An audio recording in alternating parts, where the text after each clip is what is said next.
speeding. Speeding. 5, 4, 3, 2, 1. The world is changing faster than ever. What used to take decades is now taking years or even months. What you see right now is the illusion that people have had for many decades about the workplace being this secure place to work the rest of your life. For the first time in the history of our nation, our children will not do as well as us. We've seen our friends get laid off, we've been laid off, we've had our pay cut. People are overworked and underpaid. They seem to have less time and less freedom. They live under constant pressure. This is going to be forced. And so even if your employer loves you, they may have to cut you. There's something wrong that on Monday morning, the heart attack rate increases by 35%. Technology is accelerating, job security is declining. It just doesn't seem like the old models of making a living are as reliable as they used to be. Every aspect of our lives, there's a better way out there, but we're still doing it the old way. We live in the greatest country on the planet, and there are a lot of people sitting around complaining and being cynical. Like everyone's whining about this old model, and I'm like, why don't you leave it? Look at all this over here. Look at all this opportunity. Since so much of our lives revolve around our work and the way we make our living, many people are thinking there just has to be a better way.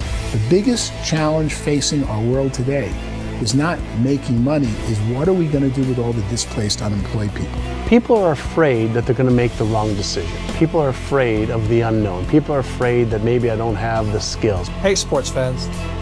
Industrial age is over. It's dead. It's dying. That's why going to school to get a job is an obsolete idea. A steady paycheck is an industrial age idea.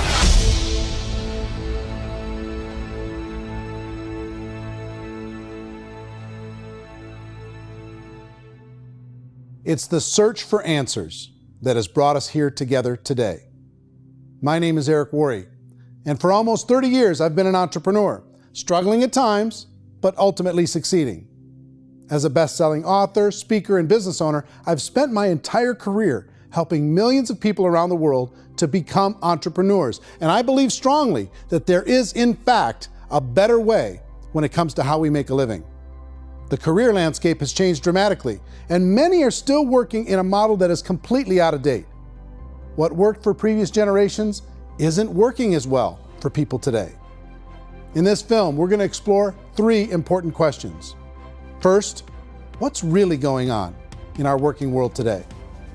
Second, in this new economy, is it better to become an entrepreneur, or is it safer to work for someone else? And third, if a person decides to become an entrepreneur and start their own business, how can they do it without taking on massive risk?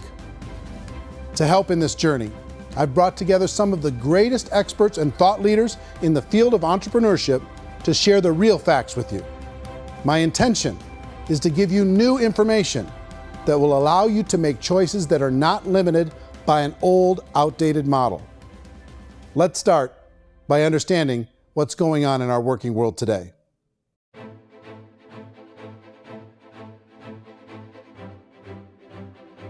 Let's look at unemployment. 30-40% of the people are honestly not working, but would be working. What our government does is if you haven't found a job in 6 months, we don't call you unemployed. We pretend you dropped out of the labor force. I've often said that unemployment, particularly structural unemployment, that's unemployment due to technological changes, is the first sign of economic growth. Think of it, 10 people live on an island. They go out every day and fish. One day, new technology shows up. A missionary brings them a net.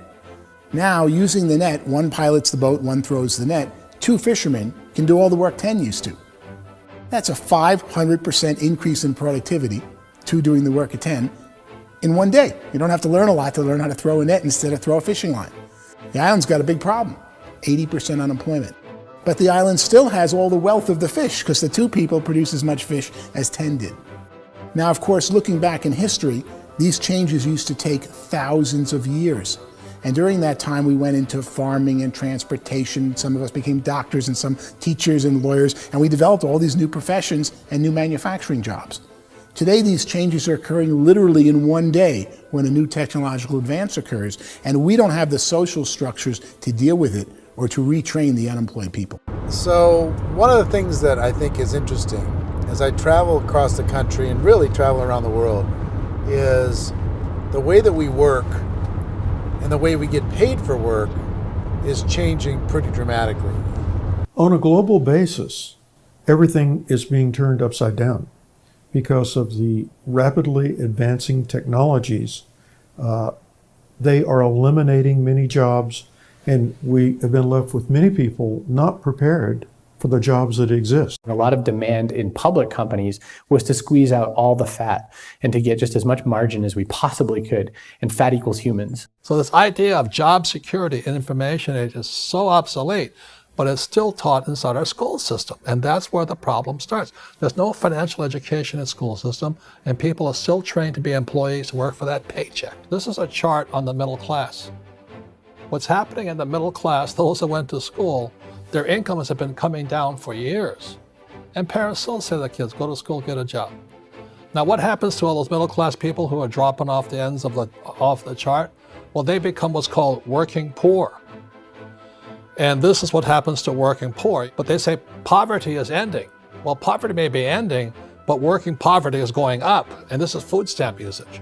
So food stamp usage in America is going through the roof right now because people cannot earn what they call a living wage. Most people have experienced financial pressures that I think are probably greater than they have been in the past. If you're not working for yourself, then it's going to be a pretty hard road for a lot of people. Today, if you're going to control your future, the 40-40 plan is gone, where you can graduate from college and get a job and work for 40 hours a week for 40 years.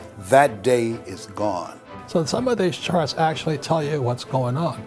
And this is a really interesting one, you know. People are going back to school because if I go back to school, I'll get a nice job. But this is what's happening to, it's called Sallie Mae, which is the student loan guys. Student loan is going through the roof. It's now over $1 trillion, and student loan debt is worse than credit card debt. So when people stopped using credit card, the government got people into student loan debt. And the problem with student loan debt is you can never be forgiven.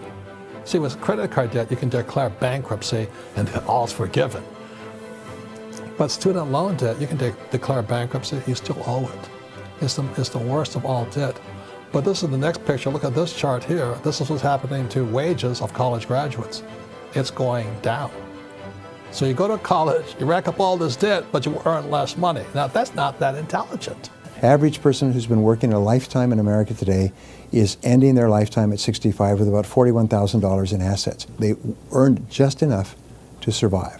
I think in the United States we have something like 17 trillion in debt. That's just the federal government debt. We got another 2 in municipal and in other, let's call it almost 20 trillion government.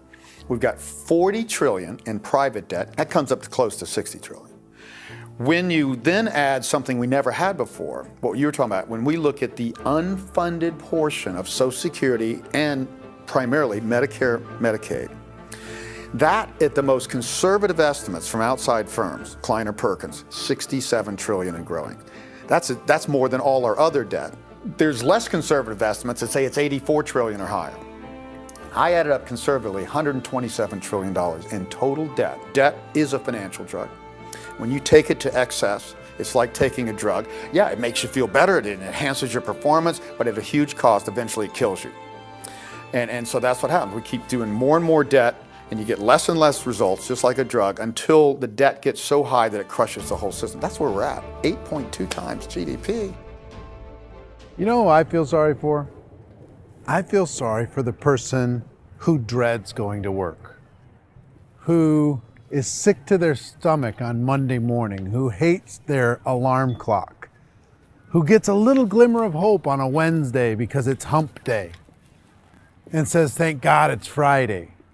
And they live for those 2 days a week where they get to be themselves and they don't have to be around people they don't like, and they don't have to play the political game in the office, and they don't have to live this half life. The person that works 50 weeks a year just to be able to have the 2 weeks for vacation. And you know what happens to most of them? Nowadays, they don't have a vacation. They have a staycation. They have time off of work, but they don't get to go where they want to go because they're overextended. They've got all this debt. They got all this situation. They hate their alarm clock. They can't sleep until they're done. They have to spend most of their life in traffic. I feel sorry for that group of people because there's a better way. They just don't know it. I see this really interesting attempt at rugged individuality in a 6x8 rectangle. And I feel like you're all the same, except for the little push pins of the pictures. There's different pictures. Yours is named Jenny and his is named Sujara, but it's the same people. And this is how they are, and they're just like the zombies, and there's no joy in there, there's no fun. There's always like the wacky woman who decorates her cubicle, and that's the most she can do there. You got to give her credits, right? The wacky cubicle woman. The basis for their life is worry. I'm worried, you know, maybe I'll get fired. I'm worried maybe my company will go out of business. I'm worried I can't keep spinning the plates on paying the bills. I'm worried about how do I send my kids to college. I'm worried, what if the transmission of my car breaks? That's, you know, 2 or 3, I can't fix it.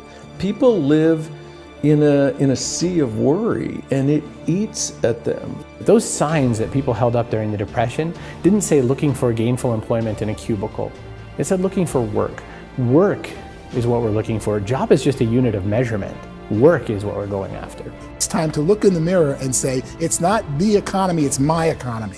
It's my little world of where I am. I need to improve. I'm not going to wait for the economy to come back because frankly, the economy is doing great in this country. So I'm here on Wall Street, the financial center of the universe, the financial capital of the world. This is where most people's money goes to at least be held for a time, right?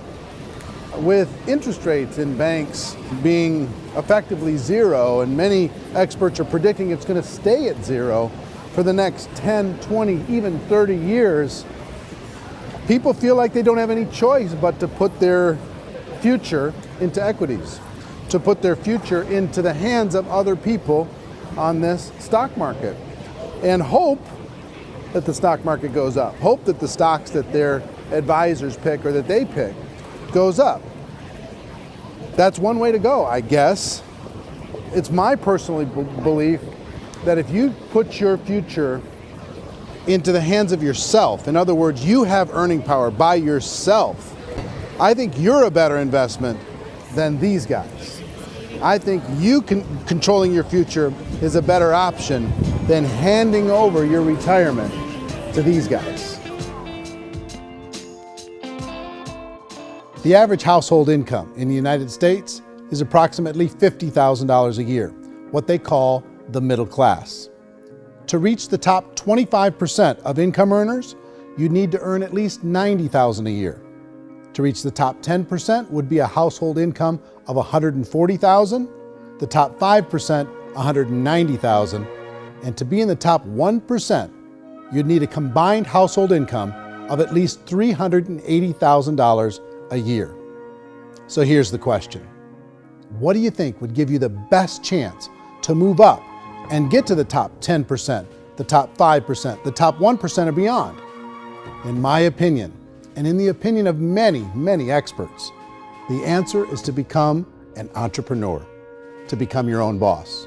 I think you have to be a business owner. I can't, the only time I ever say to someone it'd be great to be an employee is when they've already told me they've surrendered. I only tell people who are wounded spiritually that they should be an employee. And it's that feeling that you get when you pick up the backpack off the little Cub Scout and say, "Don't worry, little guy, we'll get you back to the camp." You know, it is in no way a kindness when I tell someone they'd be a great employee. The other status symbol really increasingly is lifestyle. And people who can own their own business, maybe even work out of their house, that I tell you, people admire that, like, gosh, I wish I could do that. The spirit of the entrepreneur is to be a risk taker and to be resourceful and unstoppable and to have a vision of yourself beyond where you are and not willing to settle for life as it is. You think about the great entrepreneurs, they're visionary, they have heart, they're willing to do today what others won't so they can do tomorrow what others can't. Personally, I don't think of the new economy, the old economy. I create my own economy. The entrepreneur's in control. I decide what the economy is going to be like. In the world of entrepreneurship, there are no limits. You can make as much as you want, depending on how much you want to work and how smart you are and how great a team you put together. There's no more lifetime rewarding business than being an entrepreneur. Why in America, where anyone could be anything, would people want to give up their freedom and become effectively a modern day slave, told shut up and be here every morning at 7:30, leave at 5:30, and do what I tell you? If people decide to become an entrepreneur and work for themselves, they have some traditional options, but they're riskier than you might think. Any kind of a retail business, retail build-outs is extremely expensive. Even just these small little yogurt stores where they're putting little yogurt machines and you get all the different flavors, you're spending $200,000, $300,000, $400,000 to open a yogurt shop. I would love to buy a Dunkin' Donuts, but it's $500,000 or so to start. I don't quite have that just in case money. Risking lose it all, and most guys do 2 or 3 times, and even big guys like Branson, because I'm such a fan of his, half his companies don't work. If you make $1 million, your problems are gonna go. If you make $1 billion, your problems are really gonna go. Just the opposite. You and I know when you're making $1 million, you got $1 million responsibilities. You make $1 billion, you got 1,000 times $1 million responsibilities. And most people say, I'd love to be my own boss. 70% of Americans would love to be their own boss, according to recent polls. But they don't know how to get there. Because what are you going to do? One, you could buy an existing business. If somebody's selling an existing business, you have to ask why. Usually because it's probably hard. It's probably not making as much money as they hope. 2, they could buy a franchise. A little less risk, proven system, but it's expensive to be able to do that. 3, they could start something from scratch. And that's where a lot of people feel like, I don't have the chops to do it. I don't have the money. I don't have the product idea. I don't have the expertise. I don't have whatever it's going to take to be able to get there, and I can't risk my family to do it. So 4th, they could become an investor. A lot of people in this town invest to try and figure out a way, but you got to be pretty smart with that game too, right? Venture capitalists, who are the very best and most sophisticated in investing in new breakthrough businesses, make it on 1 out of 11. That means 10 out of 11 are mediocre or fail. Most of them fail. That's the risk there. An angel investor is lucky to get 1 out of 15 or 20. A business is a team sport. Like, I have to have accountants, I have to have engineers, I have to have system designers, I have to have sales, marketing, I have to have accounting, I have to have mission statements, I have to have legal and all that. The average Joe Schmo, even me, I go out there, I don't have the skills to put a business together. I think the bottom line for the 4 traditional options is they take money, sometimes a lot of it. They take expertise, and they take time. All of that adds up to just too much risk for most people. I bought a business from somebody else and it was a lot of work. And you start wondering, what did I just buy? Because I guess ultimately I own your email list and I just overpaid for it. People that start their own business, they spend a lot of money, they spend a lot of time, a lot of effort to get things started. And the more you invest on the upfront, the harder you typically work at it. Well, I can tell you what the success rate is of a restaurant. What is it? They're crazy enough. About 90% of them fail. About 90%, in how quickly? Year or less. Wow. And if we're talking non-franchise, we're talking franchise, Sure. That's totally different. Yeah. But our students aren't getting franchise restaurants. You gotta invest big money. Exactly. And with someone like McDonald's, you've had to work with the company for a long period of time, really know the To even have a business. chance at investing $1 million. Have a chance, and it's a slim chance. What if there was a way that you had all the proven aspects, the comfort aspects, and you could still control your own life? What if there was both? In other words, you didn't have to create everything from scratch. You didn't have to be a super leader. All you had to do, what if there was a proven product already? You didn't have to create the product. And there's a proven system already, proven training already. Everything except an employer. That was the only thing that you didn't have. Do you think more people would be open to working for themselves in that environment?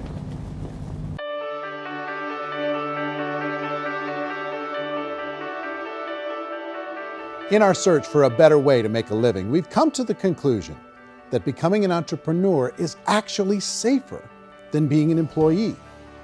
And through our look at the entrepreneurial options, one particular path kept coming up from expert after expert.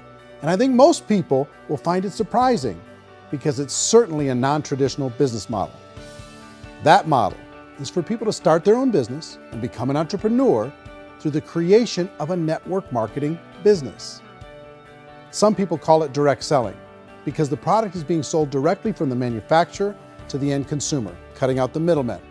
Other people call it multi-level marketing, or MLM, because there are multiple levels of commissions paid. The most common term today is network marketing, because network marketing best describes using a large group of independent distributors, independent entrepreneurs, to move a product or service more efficiently. So my friend here, Donald Trump, and I, we always write about the network marketing industry. And the reason we support the network marketing industry is because it really is a business school for entrepreneurs. Because most people come out of school looking for a paycheck. Oh, that's terrible. I would go into network marketing like that. I think if it didn't exist, we should invent it. It is that good. I think direct selling is a great way to do business today. It's very easy to get into that industry, and you can be self-employed, be in effect an entrepreneur. When we see multi-billionaires adding network marketing companies to their portfolio of companies, that would be a clue. When we see people who are very famous authors and very famous business people endorsing the industry, that would be a clue. These network marketing companies aren't $50 million companies, they're billions and billions of dollars. They lead the stock market, they're major companies. When we're going to get it? You know, and you're going to school to work for a paycheck, but if you want to be rich, be an entrepreneur, and network marketing gives you the spirit to be an entrepreneur. A traditional company will spend up to 50% of their total revenue on marketing. Network marketing companies use a different approach. Instead of having all that extensive marketing expense, they utilize a network of independent distributors to do the marketing for them. Now, why do they do this? First, because word-of-mouth advertising is so much more effective today than traditional media advertising. Second, some products need to be explained or demonstrated, and an independent salesperson can do that more effectively than an ad campaign. Third, it's completely efficient.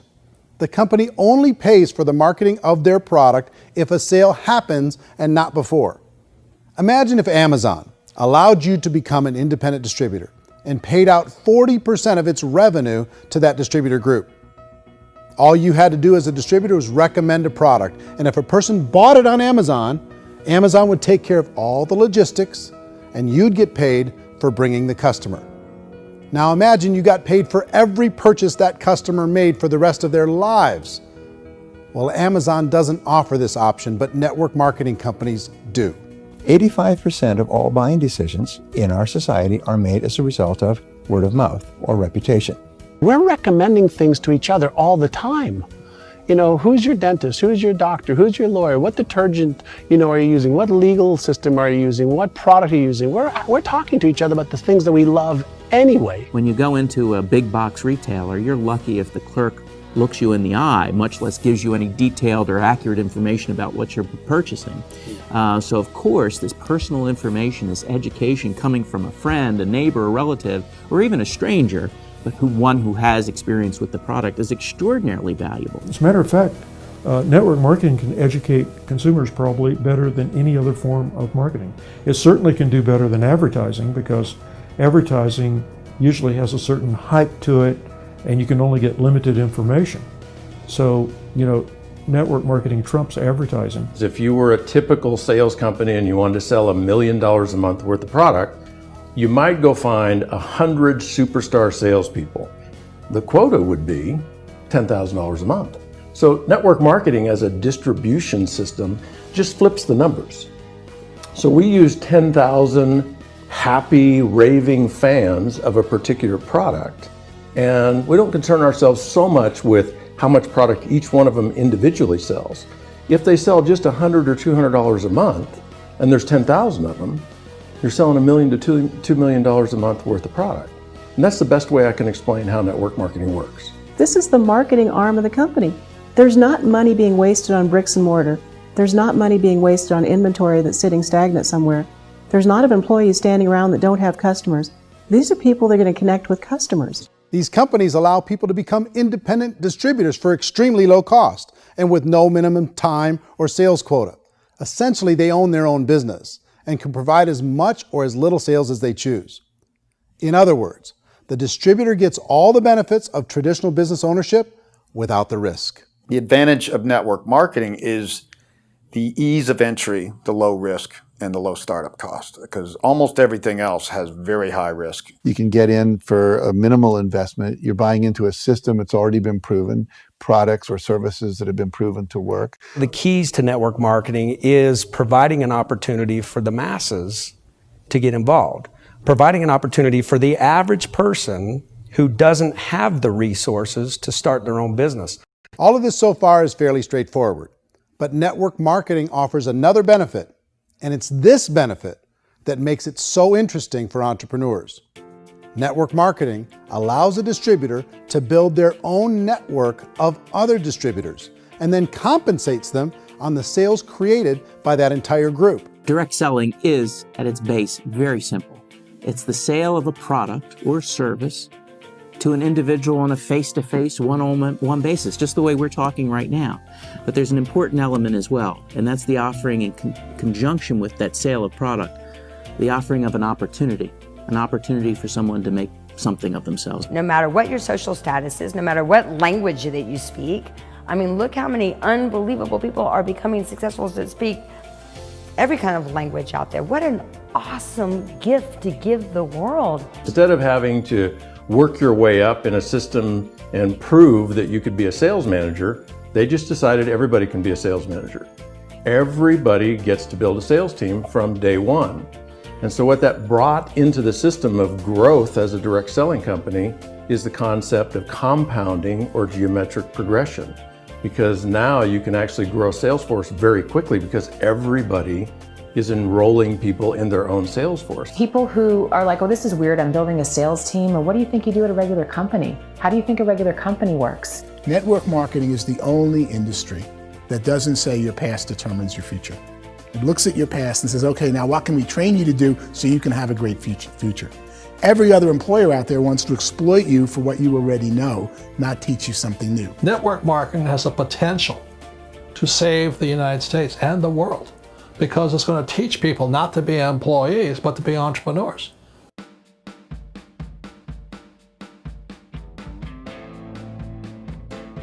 According to the Direct Selling Association, if you add up all the network marketing companies around the world, they combine to do over $178 billion a year in retail sales. To give you an idea of how big that really is, the NFL, the National Football League, does approximately $9 billion a year. The music industry does a little more than $16 billion a year, and the movie industry does about $80 billion a year. Using a conservative average, network marketing companies pay their distributors about 40% of that $178 billion in the form of commissions, which adds up to more than $71 billion a year. That's almost $6 billion a month. It's almost $200 million in commissions every single day.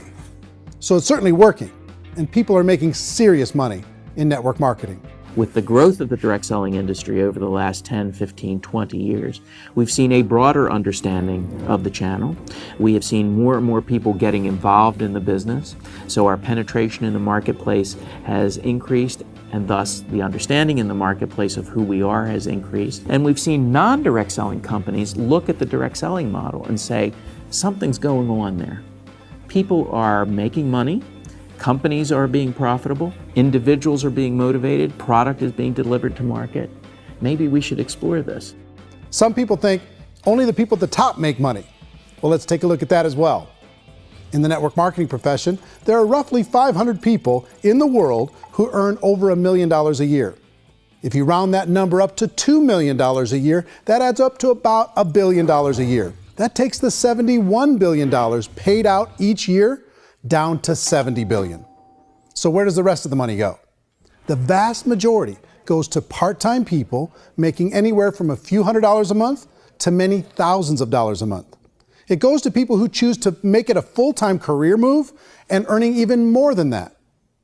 Every day, people are using the money they earn through network marketing to pay off debt, have more fun, and improve the quality of their lives. Everyone I know in network marketing has been doing that since the 50s.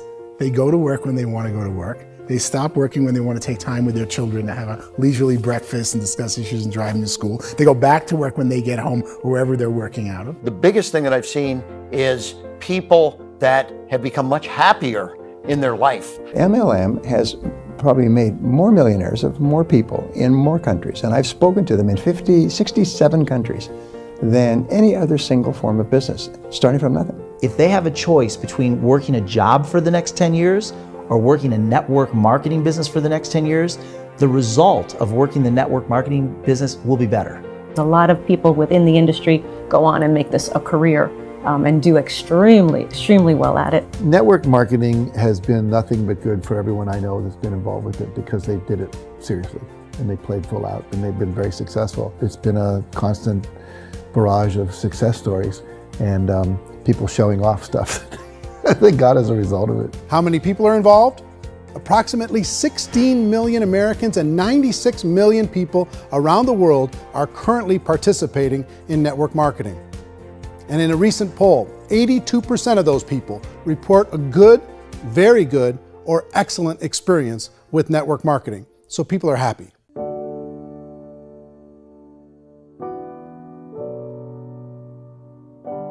So I've taken a look at the network marketing profession and really tried to understand why so many people are confused as to the validity of this as a business.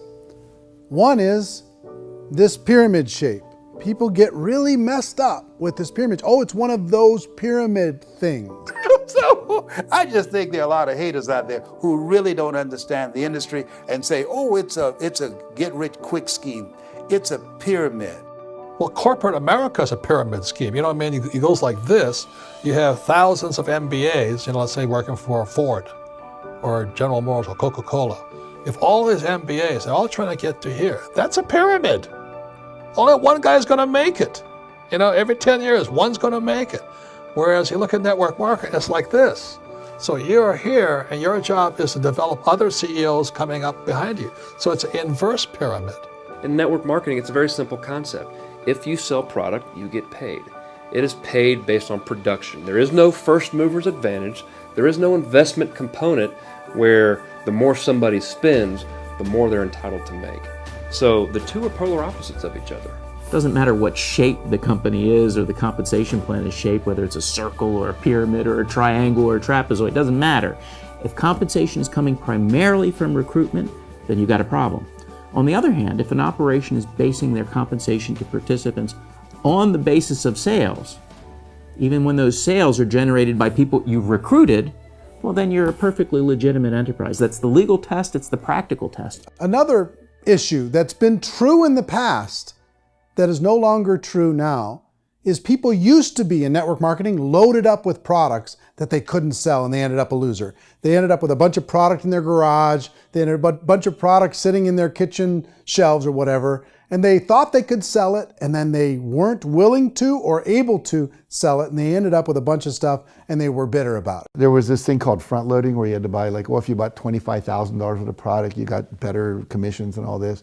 Today, it's almost all done by computer. It's direct mail, comes from a warehouse somewhere else. You don't have to have all this inventory. You don't have to stock up. It's a paperless world now. Most of it's done online. You have a back office. It really works. And the technology has changed everything. Third issue is people start talking about 99% of people in network marketing don't make any money. Well, we've talked about that over the course of this journey together. Almost $200 million a day is being paid out to network marketing distributors around the world. The naysayers, the people who say that it doesn't work, are usually the ones who just don't know how to make it work for themselves. And so they're giving you an opinion, and I tell people, don't confuse people's opinions with expertise, because opinions are free. And don't confuse sincerity with the truth, because people can be sincerely wrong. But here's the reality inside of network marketing. The vast majority of people that get involved in network marketing just become customers, and they get involved to be able to purchase product at a lower price. If you take Costco as an example, if a person goes into Costco and gets a membership to Costco so they can get a lower price on the product, we don't call that person a loser because they have a bunch of product that they walked out with a smile on their face. Yet when some people want to take a look at network marketing, they say, well, those people, they're just using the product and they aren't earning an income, so they must be a loser. They're not a loser, they're a happy customer. That's the vast majority of people that are involved in network marketing. Now, a smaller percentage of those people decide to go build a business. They earn $300 a month, $500 a month, $1,000, $2,000. That's the bulk of earnings in network marketing. And then there's the few that really decide to take it serious, really decide to build a large network, really work to make that network very, very productive. And those people make huge amounts of money and there's no cap. What I do as an outside economist, just somebody looking at this industry like any other industry I speak in and say, look, what's the realities of this? 1% do incredibly well. 10% generate some additional income at pretty low risk and effort, that's not, and 90% of people roughly end up customers. One thing that I think is real when it comes to people's perceptions about network marketing is people put this, and distributors I think involved in network marketing have some responsibility for this.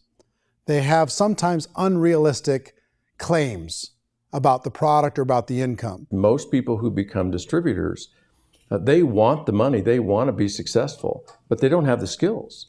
They don't know what to do. And when people don't know what to do and they're in a new business, they're scared. And when they're scared, they panic and desperation kind of sets in. So they think everyone they talk to has to get in. So if I talk to you and you say, well, no, I don't have time to do that, they're like, no, I need you. You have to do this or I won't be successful. So I start clawing on you. I start that desperation. So then I start making claims about the product, which are not appropriate, probably not even true. Or I start saying, oh, let me show you how you can make all this money and you don't have to do anything, Eric. And so you just totally misrepresent the opportunity, and you're clingy with people because you think you need everybody to be successful, and you don't. You know, one of the messages that I try to deliver most forcefully to companies as well as salespeople in direct selling is that you don't have to overpromise. The reality is in network marketing, there's a lot of hard work involved. There's a lot of effort. You're going to have to develop yourself. It's a business like anything else. It's going to take some time, but in my opinion, it's better.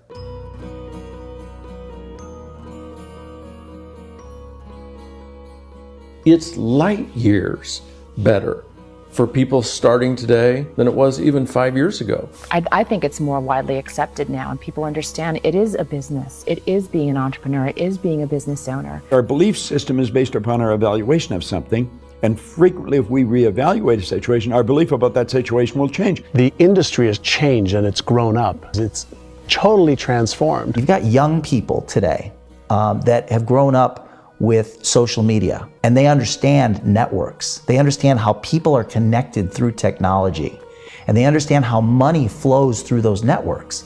So when they see network marketing, they don't see it the way their parents saw it. And we've all learned, the larger industry that you represent, has all learned from those mistakes and flaws and errors that have happened early on. Early algorithms didn't work the right way.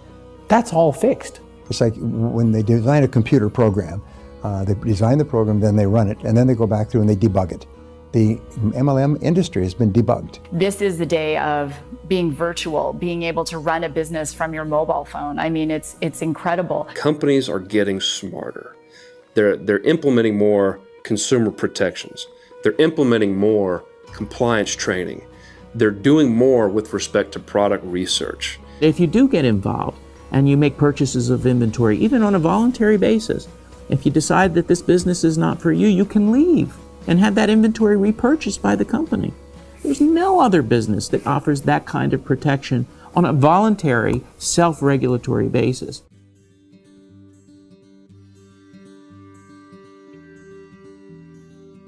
If you decide to look further into a network marketing business in order to generate more cash flow for your family, I would recommend reviewing the following 4 elements.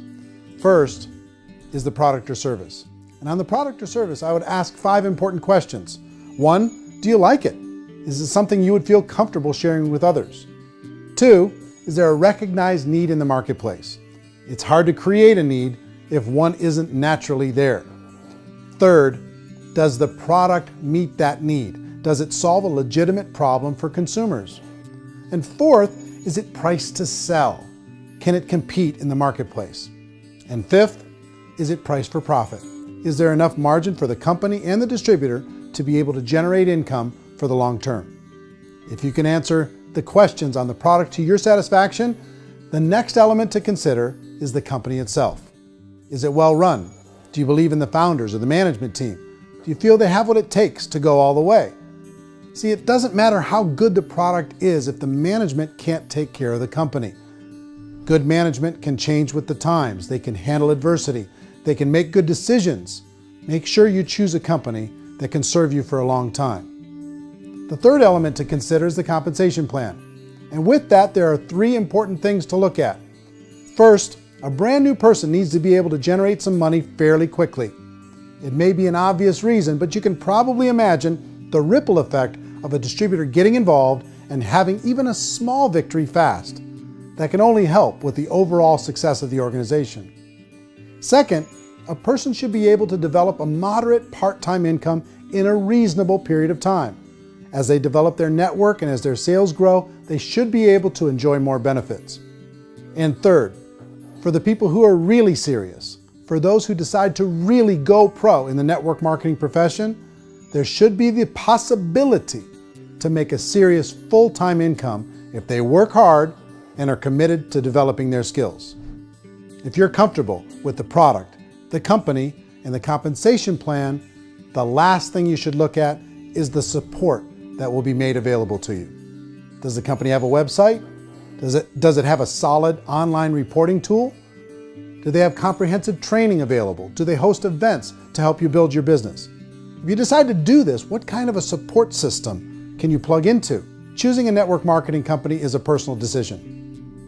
But evaluating the 4 elements of product, company, compensation plan, and support is a great place to start. Is the company promising that you're going to get rich quick or that you can make a lot of money without a lot of effort? That's a red flag. Is there a product that you really believe in that you think can be sold? Or are you being told by salespeople or the person who's trying to recruit you or by the company itself that don't worry about the product, all you have to do is recruit other people into the business? Red flag, warning sign. If you're hearing that, take a second or even a third look. Get to know the customers, the products, the business, have some success, and see where the opportunities might take you to move up in the organization. You want to find out how concerned are they about my education, my training, and my development? Is there a space for me to grow? Most important question. Learn everything that you can about the product. Make sure it's something that you believe in, and learn everything you can about the industry and work that system. You have to be very passionate about whatever that company is doing. I would get involved. You can always test drive anything, the product, the service, the community, and then lean into it a bit. If it feels good, then lean into it a lot. Behind me is the Lincoln Memorial. And this is a place where Martin Luther King Jr. had his famous "I Have a Dream" speech. And at that speech, he talked about his dream for equality for everyone around the world, and that's a noble dream. But I think more people need to remember what it was like when they were kids and the dream was still alive in them. Before it got beaten out of them by reality, by this paycheck, by these responsibilities, and by having to live for this job to pay the bills. I think people need to remember that, go back to that. Once they know that there's a better way, I think their future is going to be much brighter. They can live a better life.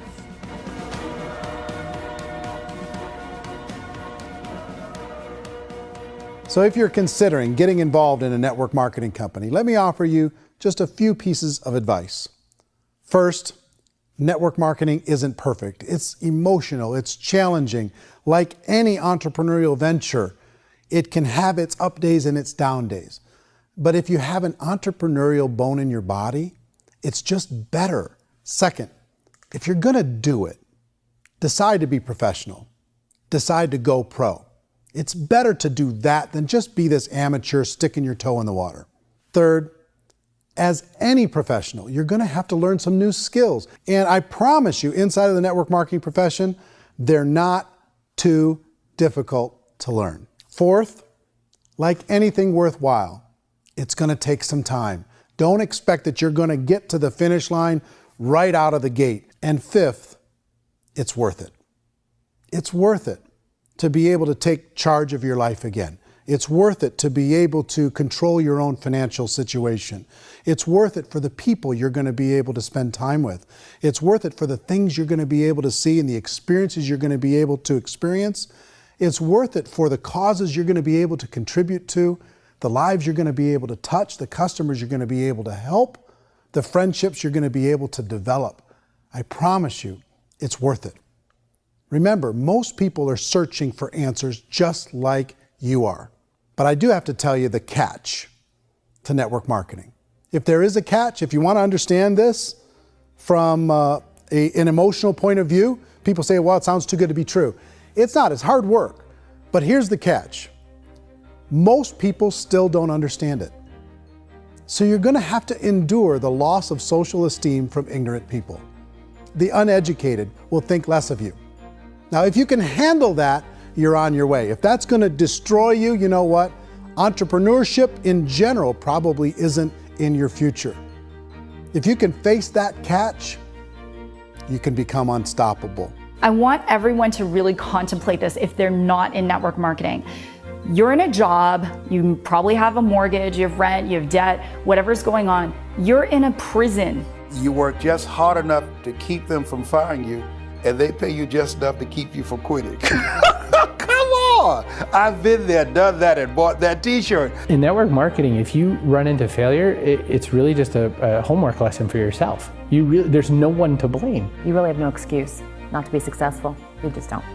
People don't want to hear that, but there's so much available to you. If you want to be a good network marketer, be a student to the people above you, be a fellow traveler to the people on the same level, and be a teacher to those below, and know when it's appropriate to do which. People who are not afraid of asking people to buy things, or not afraid of persuading people with the chance they may say no, these people own the future.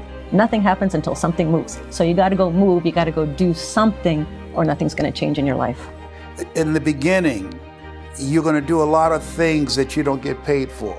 But as you go down the road, you get paid for a lot of things that you don't do. And your job is rehabilitate the spirit, the entrepreneur spirit in all of us. You get it back. Either give it a strong yes or a strong no, but no wishy-washy, dilly-dally stuff in the middle. There's dreams and there are nightmares, but I believe that the biggest nightmare of all is when you don't pursue your dream. You're going to see some monumental growth in this profession. It's an exciting, exciting time to be involved with the network marketing profession. The next 10 years, I see just exponential growth. When that tipping point comes, it's not a matter of asking somebody, have you ever heard about network marketing? You're really asking them, which company are you building your wealth in? We are here to fix the world, to improve relationships with other people, to improve other lives. And the real reward comes as an entrepreneur in any level from teaching somebody something and watching them soar. There is no greater reward.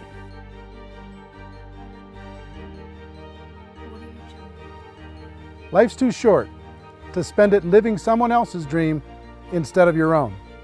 It's too short to spend it living at a fraction of your potential. Can being an entrepreneur be a challenge at times? Sure. But here's what you get in exchange. It can be yours. Something that you built, something that you created, something that you made happen. This balloon represents your dream. It represents entrepreneurship. My wish for all of you is that you would reach out and grab it. The choice is up to you.